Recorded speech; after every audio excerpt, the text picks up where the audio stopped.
ద్రవిడ కళ నాట్య మండలి అన్న రామంచ భరతన్న గారిని వేదిక మీదకి రావాల్సిన కోరుచున్నాం.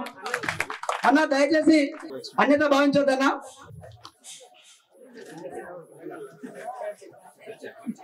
జై భీమ్ అన్న. ముఖ్యంగా ఒక చిన్న విషయం అన్న, మేము విగ్రహం అనేది నాకు వచ్చిన ఆలోచన రాగానే నా అందరైనటువంటి మా సోదరులకు కూడా నేను తెలియజేయడం జరిగింది. వారు వెంటనే సానుకూలంగా స్పందించి మనం ఇమీడియట్ గా ఈ ఆలోచన బాగున్నది, ఈ ఇమీడియట్ గా మనం దీన్ని ముందుకు పోదాం, ఎంత కష్టమైనా కానీ నీకు అండగా ఉంటాం అని చెప్పేసి నన్ను ఎల్లవేళలా ప్రోత్సహించినటువంటి అంబేద్కర్ సంఘం చిట్టి సంఘ నాయకులకు, సభ్యులకు, అలాగే విగ్రహ కమిటీ నాతోటి అన్నలకు, తమ్ముళ్లకు కృతజ్ఞతలు తెలియజేస్తున్నాం. అన్న, ఈ యొక్క విగ్రహం స్టార్ట్ చేసినప్పుడు కొంతమంది అపోహ ఉండే, అన్ని ఊళ్ళ లెక్కనే ఆగుతుందా అని ఒక సుదీర్ఘ ప్రశ్న ఉండే. కానీ ఇతర విలేల లెక్క కాకుండా కేవలం 3 నుంచి 4 నెలల మధ్య కాలంలోనే విగ్రహాన్ని పూర్తి చేయడం జరిగింది. కానీ కొన్ని అనివార్య కారణాల వల్ల ఎలక్షన్స్ రావడం జరిగింది. ఈ యొక్క అనివార్య కారణాల వల్ల మాత్రమే కొద్దిగా లేట్ అయింది. కానీ మేము అనుకున్న స్థాయి కంటే అంబేద్కర్ గారి విగ్రహాన్ని ఇంత అద్భుతంగా జరిపిన అందరికీ చేతులెత్తి నమస్కరిస్తున్నాం. ఈ యొక్క కార్యక్రమాన్ని ఉద్దేశించి రామంచ భరతన్న గారిని మాట్లాడుతున్నా కోరుచున్నాం. వేమనావాదాల నెదలకత్తుకొని బోధిసత్వుని బౌద్ధ ధర్మాన్ని వై నడిచి భారత రాజ్యాంగ రాజనీతులు రాసి భారత రాజ్యాంగ రాజనీతులు రాసి మానవాళికే వెలుగు చూపింది కలమై ప్రజా కవుల బలమై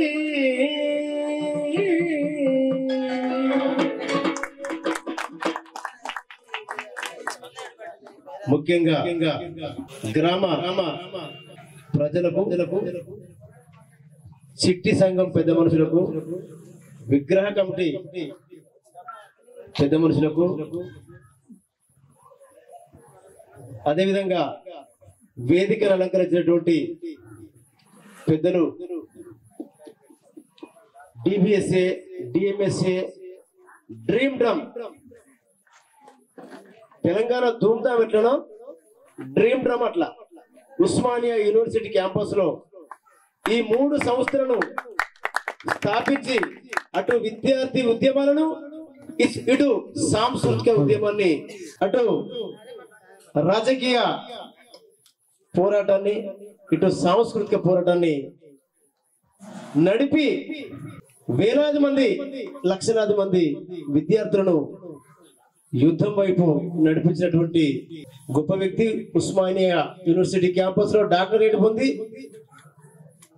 గతంలో అంబర్పేట నియోజకవర్గంలో కిషన్ రెడ్డి గారి మీద ఎంఐఎం పార్టీ నుండి ఎమ్మెల్యేగా పోటీ చేసి అతి కొద్ది ఓట్ల తేడాతో ఓటమి పాలై రేపు గెలుపు కోసం, జాతి మనుగడ కోసం నిరంతరం పోరాటం చేస్తున్నటువంటి ఉస్మానియా జాతిరెడ్డిగా, మరో జాతిరెడ్డిగా పిలుచుకున్నటువంటి డాక్టర్ శరత్ చమార్ గారికి, అదేవిధంగా పెద్దలు ఎంఆర్పిఎస్ నాయకులు బిర్రు మహేంద్రన్న గారికి, వేదికను అలంకరించిన పెద్దలు, అదేవిధంగా వందలాది పాటలు రాసి నువ్వు గొంతెత్తితే గోదావరి లోయంత ఊగింది ఉయ్యాల, నీ పాట వింటే నక్సల్ బరి నవ యవ్వనమయ్యింది ఆవేళ, నవ యవ్వనమయ్యింది ఆ వేళ రాగమెత్తుతుంటే రామారావు నోట జాతరయ్యి కూడా జనమందరూ ఒక్క చోట సత్యమన్నా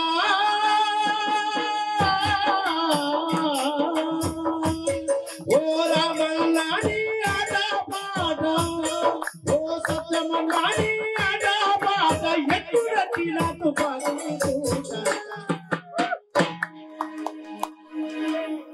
ఇట్లనే కాకుండా అనేక పాటలు ఎంతందమో పచ్చిక పైలతో ముచ్చటించే పక్షి జీవరాశులు చెట్లు చేమలు పనులకు ప్రకృతి ప్రసాదము జీవరాశి జననం వందల వేల ఏళ్ళ పరిణామ క్రమం నిర్మాణమైనది మానవ దేహం ఒకేసారి మరణం ఒకేసారి జననం ఒకేసారి మరణం ఒకేసారి జననం ఇదే సృష్టిలో లేదు ఎలాంటి ప్రకృతి ప్రసాదము జీవరాశి జననం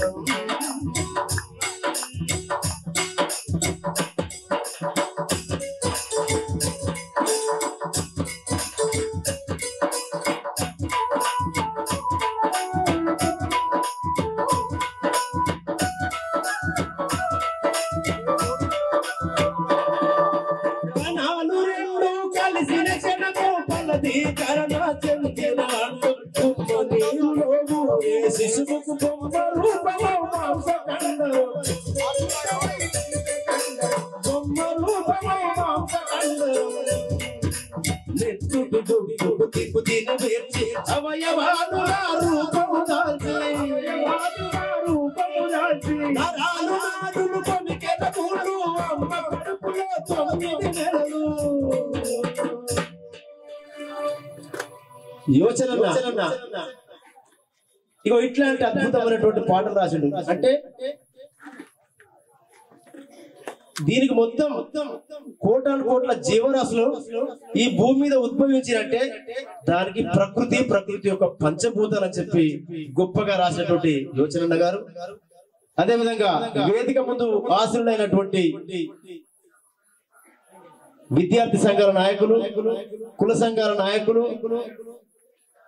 అన్ని కులాల సంపన్న వర్గాల ప్రజలకు ద్రావిడ సాహిత్య సాంస్కృతిక కళామండలి తరపున మీ అందరికీ హృదయపూర్వక జయభీములు తెలియజేసుకుంటున్నాను. ఇంత గొప్పగా ఆ ఎదురుగా వీర శివాజీ ఆయన శిష్యుడైనటువంటి డాక్టర్ బిఆర్ అంబేద్కర్ గారి విగ్రహాన్ని ఎదురుగానే పెట్టడం ఈ 2 విగ్రహాలను చూస్తేనే ఈ గ్రామంలో ఎంత చైతన్యం ఉందో అర్థమైంది. 5000 సంవత్సరాల కిందట ప్రవేశమైనటువంటి మనవాదులు ఎప్పుడైతే బుద్ధుడు ప్రవేశమై ఇది అధర్మశాస్త్రం ఇది ధర్మశాస్త్రం కాదు ఆ ధర్మశాస్త్రంలో మనిషి గౌరవించబడలేదు ఈ మానవ సమాజాన్ని వేలాది కులాలుగా విభజించి పాలించినటువంటి చరిత్రను తిరగరాయాలనేటువంటి ఉద్దేశంతో బుద్ధుడు ఇది ధర్మం కాదు ఇది అధర్మం అని చెప్పి బయటకు వచ్చిన తర్వాత ఆ మనుధర్మ శాస్త్రం ఏం చెప్తుందంటే ఈ తలకాయల నుంచి వెళ్ళి బాపునోళ్ళు పుట్టిండ్రని భుజ స్కంధాల నుండి క్షత్రియ రాజులు పుట్టిండ్రని కడుపు తొడల నుండి కోమట్లు పుట్టిండ్రని ఈ ప్రపంచమంతా తిరిగేటువంటి ఆ కాళ్ళల నుండి మాల మాదిగా కుమ్మరి కమ్మరి ఎరకలి సాకలి డక్కలి రెడ్డి వెల్మ వీళ్ళంతా కూడా ఈ బ్రహ్మ యొక్క పాదాల లెక్కని పుట్టిండ్రని చెప్పి ఆ మనుధర్మ శాస్త్రంలో రాసుంటది. ఇది ధర్మశాస్త్రం కాదు ఇది అధర్మ శాస్త్రం మానవ సమాజాన్ని మట్టి కనిపించేటువంటి శాస్త్రం అని చెప్పి ఆనాడు బుద్ధుడు చెప్పాడు. ఇప్పుడు యోచన ఏం చెప్పిండు? కణాలు రెండు కలిసిన క్షణము ఫలదీకరణ చెందిన అండము ఉమ్మ నీరుకు ఊరే శిశువుకు బొమ్మ రూపము మాంస కండరం నెత్తుటి గుడికు తిని వేర్చి అవయవాలుగా రూపం దాల్చి నరాలు నాడులు పొమికెల గూళ్ళు అమ్మ కడుపులో 9 నెలలు సంతరించుకొని అవతరించను వింత జీవిగా మానవ జన్మ. అంటే యోచన ఇట్లా చెప్తే మాస్టర్ చేత చెప్పిండు తెలుసా? మనిషి ఎట్లా పుడతాడో మనిషిలోనికి ఎరుక. నేను చెప్పాను, అక్కలు చెల్లెళ్ళు అన్నలు వీళ్ళంతా కూడా చైతన్యవంతులు. రాత్రి 1 గాని 2 గాని తెల్లారని ఇక్కడి నుంచి లేచే పరిస్థితి లేదు. ఎందుకంటే మనం బతుకు తెరువు ముచ్చట్లు మాట్లాడుకోవడానికి వచ్చినాం ఇక్కడికి. అన్ని రంగాలలో అణచివేయబడ్డటువంటి మన జాతులు రేపు రాజకీయంగా రాజ్యాధికారం వైపు ఎట్లా ముందు అడిగేయాలో మనం పోవాలి. కాబట్టి జర సౌండ్ కూడా మంచి దమ్మున్న సౌండ్ పెట్టు. మనిషి ఎట్లా పుడతాడో మనిషిలోనికి ఎరుక బూడి గుంటల బొర్రే కడి కొడుకులకే మెరుక ఇదేమి ధర్మమన్నా బుద్ధరిగిన భీమల్ల అధర్మమంట ఇనల మను ధర్మము రోరన్న. మనిషి ఎట్లా పుడతాడు? ఎక్కడన్నా తలకాయలకి వెళ్ళి మనుషులు పుట్టంగా కాళ్ళకి వెళ్ళి ఈ భుజాలకి వెళ్ళి తుమ్మితే దగ్గుతే పురుగులు చెట్లు గుట్టలు పుడతాయి అనేది ఎక్కడన్నా ఏ ధర్మశాస్త్రంలో అన్నా మనం చూసినామా?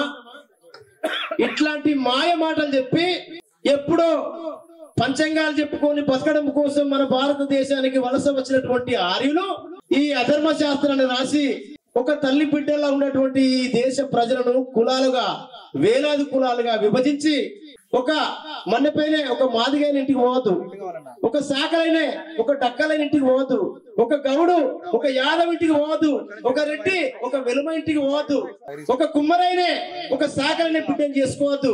ఇట్లాంటి విష సంస్కృతిని ఈ భారతదేశంలో మనధర్మ శాస్త్రం అనేటువంటి ఆ అధర్మ శాస్త్రం ద్వారా ఈ సమాజాన్ని అణచివేసింది. కాబట్టి ఆనాడు బుద్ధుడు చెప్తే దాని తర్వాత మహాత్మా జ్యోతిరావు పూలే గారు, ఆయన తర్వాత అనేక మంది మేధావులు ఆనాడు బుద్ధుడు మొదలు పెడితే నీ 5 సంవత్సరాల చరిత్రకు మరణ శాస్త్రం రాసిండు డాక్టర్ బిఆర్ అంబేద్కర్ గారు. అదే భారత రాజ్యాంగం. వేమనవాదాల నెదల కద్దుకొని బోధిసత్వుని బౌద్ధ ధర్మాన్ని వై నడిచి భారత రాజ్యాంగ రాజనీతులు రాసి మానవాళికే వెలుగు చూపింది కలమై ప్రజా కవుల బలమై.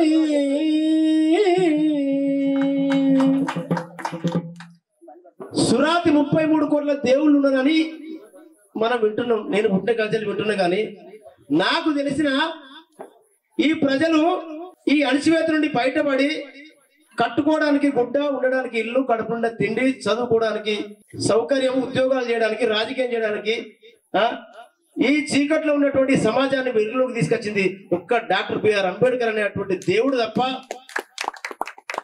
ఏ దేవునికి మొక్కినా గాని ఈ ప్రజల బతుకులు మారలేదు, మారే పరిస్థితి లేదు. కాబట్టి ఇంత గొప్ప చైతన్యం ఉన్నటువంటి ఈ గ్రామానికి, గ్రామ ప్రజలకు హృదయపూర్వక జయభీములు తెలియజేసుకుంటూ అన్నా థ్యాంక్ యూ అన్నా, ధన్యవాదాలు. మీ యొక్క గాత్రం అద్భుతం అన్నా. మా గ్రామ ప్రజలను ఎంతో మేల్కొల్పే విధంగా, చైతన్యపరిచే విధంగా ఉందన్నా. ధన్యవాదాలు అన్నా. అలాగే మా గ్రామ ముద్దుబిడ్డ పిఎస్సిఎస్ చైర్మన్ గొర్రె దేవన్న గారిని మాట్లాడాల్సిన కోరుచున్నాం. వేదిక మీద ఉన్నటువంటి పెద్దలందరికీ స్వాగతం, సుస్వాగతం. అనంతరం గ్రామ ప్రజలకు అందరికీ సుస్వాగతం. ఈరోజు చాలా మంచి రోజు. చివరికి ఇస్తామో నాకు మైక్ అనుకున్నా, కానీ ముందుగానే మూడు పెట్టింది. చాలా సంతోషం. ఈరోజు ఒక ప్రముఖుని, రాజ్యాంగాన్ని రాసినటువంటి ఒక మేధావిని మన చిన్న గ్రామంలో స్థాపించుకోవడం ఒక గొప్ప విషయం. దానికి నాందిగా మన అంబేద్కర్ యువజన సంఘం చిట్టి సభ్యులు, కుల సంఘ సభ్యులు వారికి మరి ఈ విగ్రహాన్ని స్థాపించడానికి వారికి ఒక మంచి ఆలోచన వచ్చినందుకు వాళ్ళు సకాలంలో దీన్ని పూర్తి చేసి మనందరి సమక్షంలో ఆవిష్కరణ చేసినందుకు వారికి ఆ పిల్లగాళ్ళందరికీ, ఆ యూత్ సభ్యులందరికీ, హరిజన సంఘం సభ్యులందరూ, కుల పెద్దలందరికీ ప్రత్యేక అభినందనలు తెలియజేస్తున్నా. ఎందుకంటే ఇలాంటి సంఘటనలు జరుగుడు అరుదుగా ఉంటది. ఒక మంచి కార్యక్రమం, దానికి మన గ్రామస్తులందరం మనం ప్రోత్సహించాల్సిన అవసరం ఉంది. మరి అంబేద్కర్ ఏదైతుందో రాష్ట్ర రాజ్యాంగం ఆశయాలకు అనుగుణంగా మనం నడుచుకోవాల్సిన బాధ్యత మనందరి మీద ఉన్నది. వారు రాయడం వల్లే, ఆ రాజ్యాంగం రాయడం వల్లే ఈ రోజు నేను ఒక బీసీ అయినప్పటికీ కూడా నేను చైర్మన్ స్థానంలో నిలబడడానికి ఏర్పడింది. అది రిజర్వేషన్ వారి దయ వల్ల అది రిజర్వేషన్ రావడం, దానికి నేను చైర్మన్ కావడం. ఇప్పుడు మీరందరూ కూడా అనుకుంటున్నారు, చాలా మంది మన గ్రామస్తులు ఇప్పుడు ఎలక్షన్స్ వస్తున్నాయి, ఎంపీ ఎలక్షన్స్, ఎంపీటీసీ, సర్పంచ్ అయ్యి మన ఊరికి, మన గ్రామానికి సర్పంచ్ ఎస్సీ వస్తుందో, బీసీ వస్తుందో, ఓసీ వస్తుందో అని మామూలు చదువు రాని వాళ్ళు కూడా అనుకోవడం జరుగుతున్నది. దీనికి కారణం ఎవరు? అంబేద్కర్. ఎస్సీ రావాలన్నా, బీసీ రావాలన్నా, ఓసీ రావాలన్నా అంబేద్కర్ రాసిన రాజ్యాంగం ప్రకారంగా మనకు ఆ పదవులు రావడం జరుగుతుంది. ఎస్సీ, ఎస్సీ, బీసీ వాళ్ళకు ఇది మన అందరి అదృష్టం. వీరు మన వాళ్ళు కూడా ఒక పాట పాడుతున్నారు, నువ్వే లేకపోతే మేము ఏమైపోదు అని. నిజంగా మరి పెద్దవాళ్ళ చేతుల రాజకీయాలలో మనం నలిగిపోయే వాళ్ళం ఈ రాజ్యాంగం కనుక లేకపోతే. మరి రాజ్యాంగం రాసినటువంటి ఆ మేధావి చూసినటువంటి వారి ఆశయాలకు అనుగుణంగా మనం ముందుకు సాగవలసిన అవసరం ఉంది. ఈరోజు మన గ్రామంలో చాలా మందికి సంక్షేమ పథకాలు వస్తున్నాయి. దానికి కారణం ఎవరు? అంబేద్కర్. రాజ్యాంగం లోపల అట్టడుగు వర్గాలకు, ఎస్సీ, ఎస్టీ, బీసీ వారికి ప్రభుత్వ పథకాల అందాలన్న సదుద్దేశంతో వారు రాజ్యాంగం రాయడం జరిగింది. అందులో పొందుపరిచి పెట్టిండు. వారు రాసిన రాజ్యాంగానికి అనుగుణంగానే ఆయా ప్రభుత్వాలు ప్రజలకు మంచి సంక్షేమ పథకాలు అందించడం జరుగుతుంది. వారి సూచన మేరకే మనకి ప్రభుత్వ పదహారు సంక్షేమ పథకాలు ఏవైతే పెన్షన్స్ కావచ్చు, ఇతరత్ర పథకాలన్నీ మనకు అందుతున్నాయి. ఏదో గాలిగా వాళ్ళు మనకు బిచ్చమిచ్చుడేం లేదు. రాజ్యాంగంలో పొందుపరిచిన విధంగా మాత్రమే మనకు వస్తున్నాయి. అది మనం తెలుసుకోవాల్సిన బాధ్యత మనం అందరి మీద ఉంది. మరి అంబేద్కర్ ఏ ఉద్దేశంతో అయితే ఎస్సీ, ఎస్టీ, బీసీ వాళ్ళు ఆర్థికంగా, రాజకీయంగా, విద్యాపరంగా అభివృద్ధి చెందాలని ఆశయాలు ఉన్నాయి, దాన్ని అమలు పరచుకోవాల్సిన బాధ్యత మన మీద ఉన్నది. ఇంకెక్కడో పాతకాలం రోజులు పట్టుకొని మనము నిలబడకూడదు. చైతన్యవంతం కావాలి. వారు రాసిన రాజ్యాంగం ప్రకారంగా మనకు రావాల్సినటువంటి హక్కుల గురించి పోరాడవలసిన అవసరం ఈ తరం వారి మీద ఉన్నది. మనం కనుక నిద్రపోయినాం అనుకోండి, మనకు ప్రభుత్వ పథకాలు అందవు. మరి అట్లాంటప్పుడు రాజ్యాంగం రాసి కూడా వేస్ట్ అయిపోతుంది. అంత మహానుభావుడు మన కొరకు ఎంతో శ్రమించి రాసిన రాజ్యాంగానికి విలువ లేకుండా పోతుంది. పోరాడాలి, సాధించుకోవాలి. మనకు రావాల్సిన హక్కుల మీద పోరాడాలి, సాధించుకోవాలి. మరి వారు రాసిన రాజ్యాంగం ప్రకారంగా ఎస్సీ, ఎస్టీ, బీసీ వాళ్ళు అభివృద్ధి చెందలే. వారు రాసిన రాజ్యాంగం ప్రకారంగా రిజర్వేషన్స్ మరికొంతకాలం కొనసాగించాలి. ఇక్కడ మంచి ప్రొఫెసర్ గారు ఉన్నారు, వారి దృష్టికి కూడా తీసుకుపోతున్నా. దీన్ని, ఈ రిజర్వేషన్ వ్యవస్థను ఈ ఎస్సీ, ఎస్టీ, బీసీ వాళ్ళు పూర్తిగా ఆర్థికంగా, రాజకీయంగా ఎదిగేంత వరకు దీన్ని కొనసాగించవలసింది. మీ మీటింగ్లలో కూడా దీన్ని పొందుపరచవలసిన అవసరం ఉంది. మీ రాజ్యాంగం మనం ఉన్నత స్థాయిలో నిలబడాలంటే వారు రాసిన రాజ్యాంగం మనకు ఎంతో ఉపయోగపడుతుంది. 1990లో నేను ప్రొఫెసర్ గారి దృష్టికి తీసుకుపోతున్నా, మా మహేందర్ గారి దృష్టికి. 90లో మా వాళ్ళు నిల్వ నీడ లేకుండా చిన్న పూరి గుడిసెలలో ఉండేవాళ్ళు ఇక్కడ ఎస్సీలు. నేను పోరాటం చేసి మాజీ ఎంపీ సురేందర్ రెడ్డి గారి కోటను మార్చే ఒక రాజ్యాంగాన్ని రాసిచ్చే శక్తిగా ఎదిగించింది ఇలా డాక్టర్ బాబాసాహెబ్ అంబేద్కర్. లేకపోతే మనం మళ్ళీ క్రీస్తుకు పూర్వం రోమ్ నగరంలో మనుషుల్ని ఎడ్డలాగా, జంతువులాగా అమ్ముకునే సమాజంలో ఉన్నట్టుగానే మనం ఇంకా అలాగే ఉండేటోళ్ళం. ఇవాళ నాగరికత ఏర్పడ్డది ఏంటంటే, ఇక్కడి నుంచెల్లి ఒక దళిత వాడ నుంచెల్లి అమెరికా ఒక యూనివర్సిటీలో ఒక దళితుడు పోయి చదువుకొని జ్ఞానాన్నంత తెల్లందాక నిద్రపోకుండా కళ్ళు కాయలు కాసే కనుక కొలంబియా యూనివర్సిటీలో లక్షలాది పుస్తకాలు కారల్ మార్క్స్ చదివి దాని మీద సైన్ చేసిన ప్రతి పుస్తకాన్ని వేలాది పుస్తకాలను డాక్టర్ బిఆర్ అంబేద్కర్ చదువుతాడు. తాను 10 క్యాపిటల్ రాస్తే ఇక్కడ కులాన్ని కనిపెట్టిన మహామేధావులు ఎవరు కూడా రాజ్యాంగం రాసే స్థితి లేక ముసాయిదా కమిటీ చేసిన కొంతమంది చనిపోయి, కొంతమంది విదేశాలు పండి, కొంతమంది రాజకీయ పదవుల కొరకు వెంపర్లాడుతా అంటే అంబేద్కర్ మాత్రం నిద్రాహారాలు మానుకొని తాను రాజ్యాంగాన్ని పూర్తి చేసి తన అనారోగ్య స్థితికి వెళ్ళిపోయిన సందర్భం డాక్టర్ బిఆర్ అంబేద్కర్.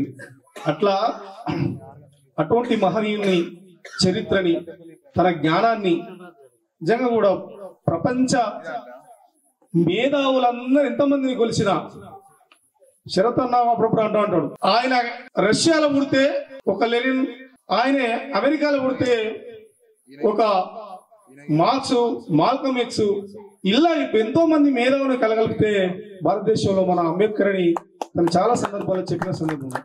అట్లా ఇప్పటికి కూడా ఇక్కడ సభాధ్యక్షుడు చేసే సోదరుడు చెప్పిండు, ఇంకా అవమానాలు తగ్గలేదన్నా, ఇంకా ఉన్నాయి కొద్ది మూలాలు, పోతాయి, అవి కూడా పోయి ఏది ఉట్టిగానే పోదు.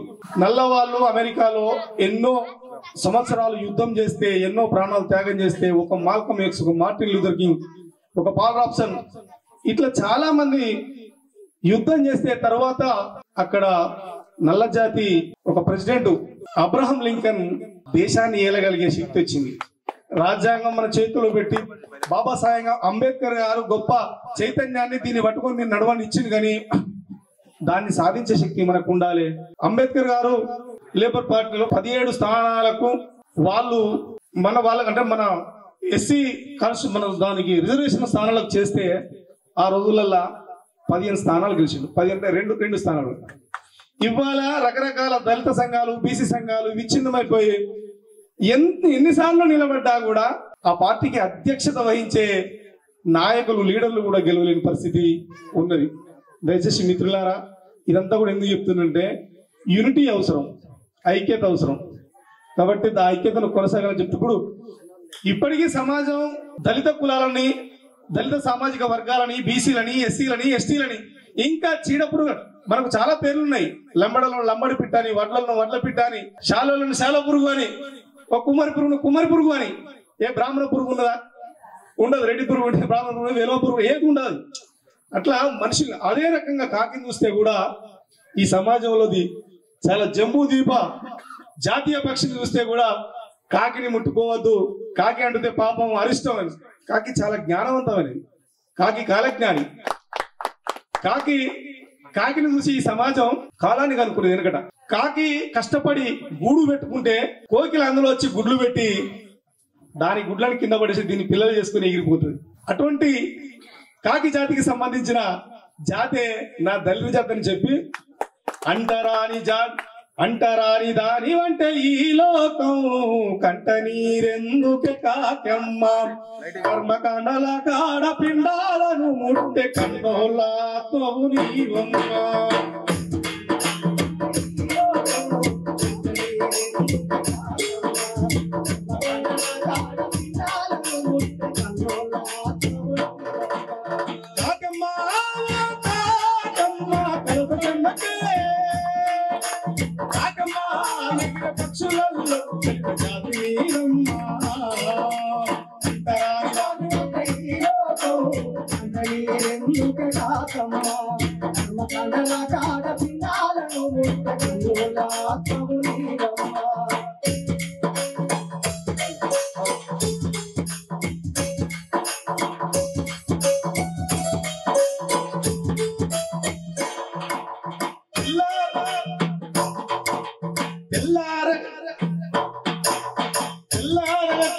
ఇంటి ఆడపడుచులా ఇల్లు వాకిలు వండలేపుతావు. తెల్లారగట్లల్లా ఇంటి ఆడపడుచులా ఇల్లు వాకిలు వండలేపుతావు. కావురు సీకట్ల కావురు మంటుంటే కోడి పుంజులేసి కూసునోయమ్మా, కోడి పుంజులేసి కూసునోయమ్మా. ముందుగా లేసింది నీవమ్మా, ముందుగా లేసింది నీవమ్మా. పేరు మోసిందే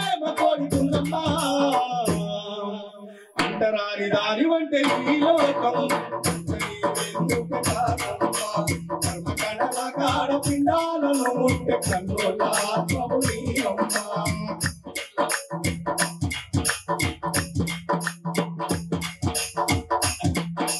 వసంత కాలంలో కోయిలమ్మ కూస్తే కమ్మని రగాలని వింటరు. ఎల్లకాలం నువ్వు ఎంత కొంతెత్తిన నాటి గోలేనని తిడతారు.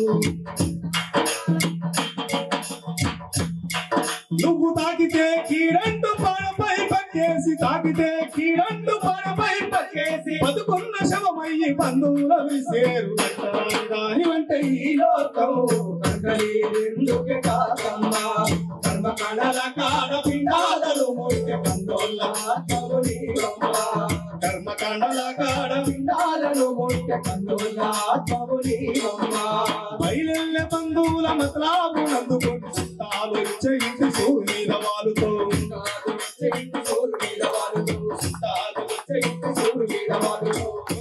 పోయేదాకా గోల పెడుతుంటావు.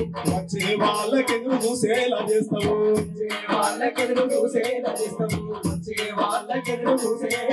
ఎంత జ్ఞానవంతమైన పుట్టుక నీదమ్మా. ఎంత జ్ఞానవంతమైన పుట్టుక నీదమ్మా. తప్పు తరువు లేని సాటి దానివంటే ఈ లోకం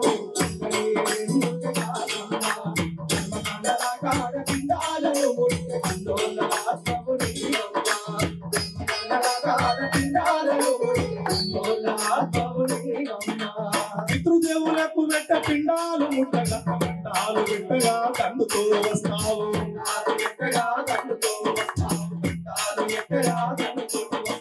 తల్లిదండ్రుల ఆత్మల్ని తనువుగా చేసుకొని కొండంత బలగంతో పిండాలు ముడతావు.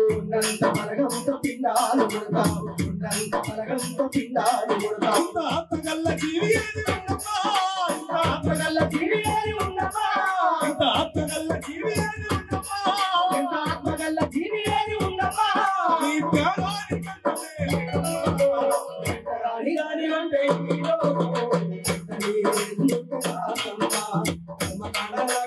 పిండాలను మొట్టి కన్నోళ్ళ ఆత్మవు నీవమ్మ. కర్మకండల కాడ పిండాలను మొట్టి కన్నోళ్ళ ఆత్మవు నీవమ్మ. ఐటీ గుణంగా చెట్టు కొమ్మల మీద గూడు పుస్తాపు చేస్తావు.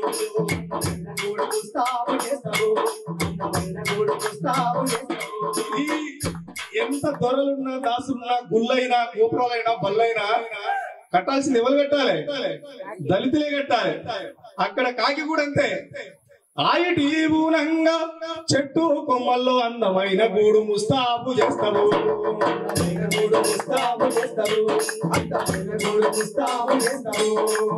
ఊటికి పుల్లల్ని నోట కరుచుకొని కాలాన్ని కనిపెట్టి ఆనాటి పెద్దలు. కాలాన్ని కనిపెట్టి ఆనాటి పెద్దలు. కాలాన్ని కనిపెట్టి ఆనాటి పెద్దలు. ఎంత కష్టపొచ్చు కడతావు మేడగా. ఎంత కష్టపొచ్చు కడతావు మేడగా. ఆక్రమిస్తుంది కన్నేసి కోయినా. దానివంటే ఈ లోకం కర్మకండల కాడ పిండాలను ముట్ట కన్నోళ్ళ ఆత్మవు నీవమ్మ. కర్మకండల కాడ పిండాలను ముట్ట కన్నోళ్ళ ఆత్మవు నీవమ్మ. ఈ కూటిలోన గుడ్డు పెట్టిన కోయిలమ్మకు గుడ్డు పోసిన పుణ్యమూర్తి. గుడ్డు పోసిన పుణ్యమూర్తి. జాతులన్నింటిలో నిధిగా బతుకు వెయ్యేళ్ళు వర్ధిల్లినావమ్మ. వెయ్యేళ్ళు వర్ధిల్లినావమ్మ. వెయ్యేళ్ళు వర్ధిల్లినావమ్మ. తెలివేతలాను ఎన్నో దిగదిగినావు. తెలివేతలాను ఎన్నో దిగదిగినావు. ఈ లోకాన్ని దానితోని జన్మనిచ్చినావు. అంతరాని దానివంటే ఈ లోకం అంతరీందుకే కాదమ్మా. కర్మకండల కాడ పిండాలను కన్నోళ్ళ ఆత్మవు నీవమ్మ. కర్మకండల కాడ పిండాలను కన్నోళ్ళ ఆత్మవు నీవమ్మ. అకమ్మా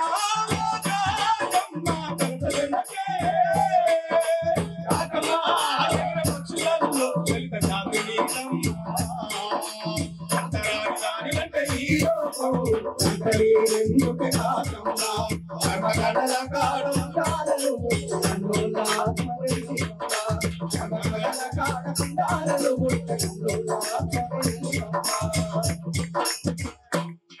ఇట్లా జాతి మన జాతి ఎన్ని గూళ్ళు కట్టింది, గుడులు కట్టింది, బడులు కట్టింది.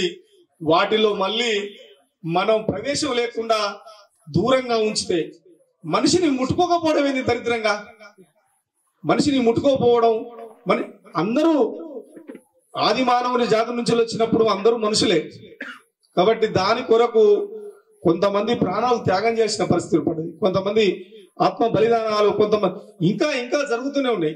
కాబట్టి ఇంకా మన యుద్ధం కూడా ఆగలేదు. మన జాతి ఈ సమాజంలో మనిషి చచ్చిపోతే ఊరవతల చాలా ప్రేమతోని కడాక తీసుకుపోయి డప్పు కొట్టి బొంద తీసి పాడదీసి ఇవన్నీ చాలా సంస్కారవంతమైన పనులు చేసేది నిమ్న కులాలు, కింది కులాలు. మరి అటువంటి జాతిలో పుట్టినప్పుడు మనం గర్వపడాలి తప్ప ఈ సమాజాన్ని మనం ఇస్తున్నాం, నాగలిచ్చినాం, మనం ఈ సమాజానికి పలుగు పార ఎన్నో రకాల మనం వస్తువులు ఇచ్చినాం, వ్యవసాయం ఇచ్చినాం, భువనిస్తున్నాం ఈ మట్టి నుండి. మళ్ళీ నాకు అవకాశం ఇస్తే నేను ఇంకో పాటతో తర్వాత అంబేద్కర్ పాటతో. Thank you very much.